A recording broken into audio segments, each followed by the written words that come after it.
Hello दोस्तों, कैसे हो दोस्तों। आशा करता हूँ आप लोग अच्छे होंगे। दोस्तों आज मैं लेकर आया हूँ पार्ट 2 का नॉन हिंदी 50 मार्क जो ललित नारायण मिथिला यूनिवर्सिटी से है। दोस्तों मैं बता दूँ आपको, ये बीए बीएससी और बीकॉम तीनों के लिए होते हैं। अभी मैं जो आपके लिए लाया हूँ वो खंड का जो कि पहला चैप्टर है संजीवनी, जिसमें से मैं आपको 25 क्वेश्चन और आंसर बतलाने वाला हूँ। तो चलिए बिना देरी किए वीडियो को स्टार्ट करते हैं। तो हमारा पहला सवाल है, संजीवनी कौन सा काव्य है? तो इसका सही जवाब है खंड काव्य। आपका दूसरा सवाल है, आरसी प्रसाद सिंह की रचना है? तो दोस्तों इसका सही जवाब है संजीवनी। दोस्तों आपका तीसरा सवाल है, संजीवनी काव्य का प्रारंभ होता है? दोस्तों संजीवनी काव्य का जो प्रारंभ होता है वो देवासुर संग्राम से होता है। आपका चौथा सवाल है, कच्छ देवयानी को किस रूप में देखता है? दोस्तों कच्छ जो था वो देवयानी को बहन के रूप में देखता है।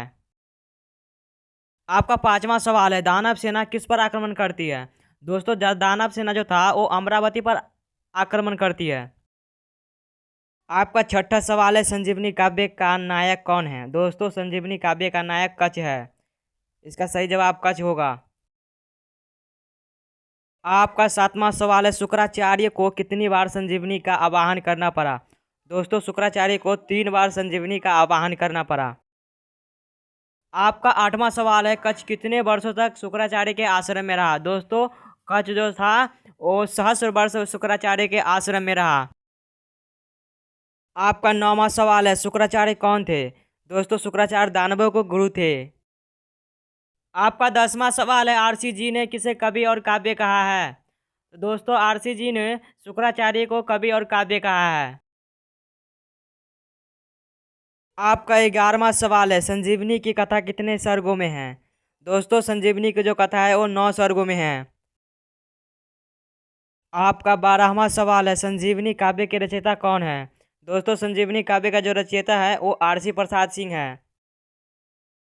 आपका 13वां सवाल है, संजीवनी काव्य की नायिका है? दोस्तों संजीवनी काव्य की जो नायिका है वो देवयानी है। आपका 14वां सवाल है, बृहस्पति कौन है? दोस्तों बृहस्पति जो है वो कच्छ का पिता है।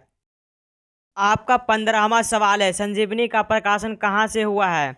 दोस्तों संजीवनी का जो प्रकाशन हुआ है वो तारामंडल पटना से हुआ है। आपका 16वां सवाल है, भारतीय संविधान के अनुसार हिंदी राष्ट्रभाषा है या राजभाषा? तो दोस्तों इसका सही जवाब है राजभाषा। आपका 17वां सवाल है, संजीवनी विद्या प्राप्त कर कच्छ सर्वप्रथम किसे जीवित करता है? तो दोस्तों कच्छ जो था वो शुक्राचार्य को जीवित करता है। आपका 18वां सवाल है, देवयानी के समक्ष कच्छ अपनी तुलना किससे करता है? तो दोस्तों देवयानी के समक्ष कच्छ अपनी तुलना जलधारा से करता है। आपका 19वां सवाल है, संजीवनी काव्य का स्रोत है? दोस्तों संजीवनी काव्य का स्रोत है महाभारत। आपका 20वां सवाल है, कच्छ को किसने मार दिया? दोस्तों कच्छ को दानवों ने मार दिया। आपका 21वां सवाल है, कच्छ शुक्राचार्य के पास क्यों गया था? दोस्तों इसका सही जवाब है संजीवनी विद्या प्राप्त करने। आपका 22वां सवाल है, शुक्राचार्य के मर जाने पर उन्हें किसने जिलाया? दोस्तों शुक्राचार्य के मर जाने पर उसे कच्छ ने जिलाया।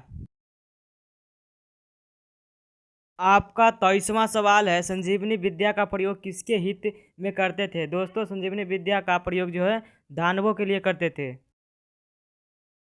आपका 24वां सवाल है, संजीवनी विद्या के ज्ञाता कौन थे?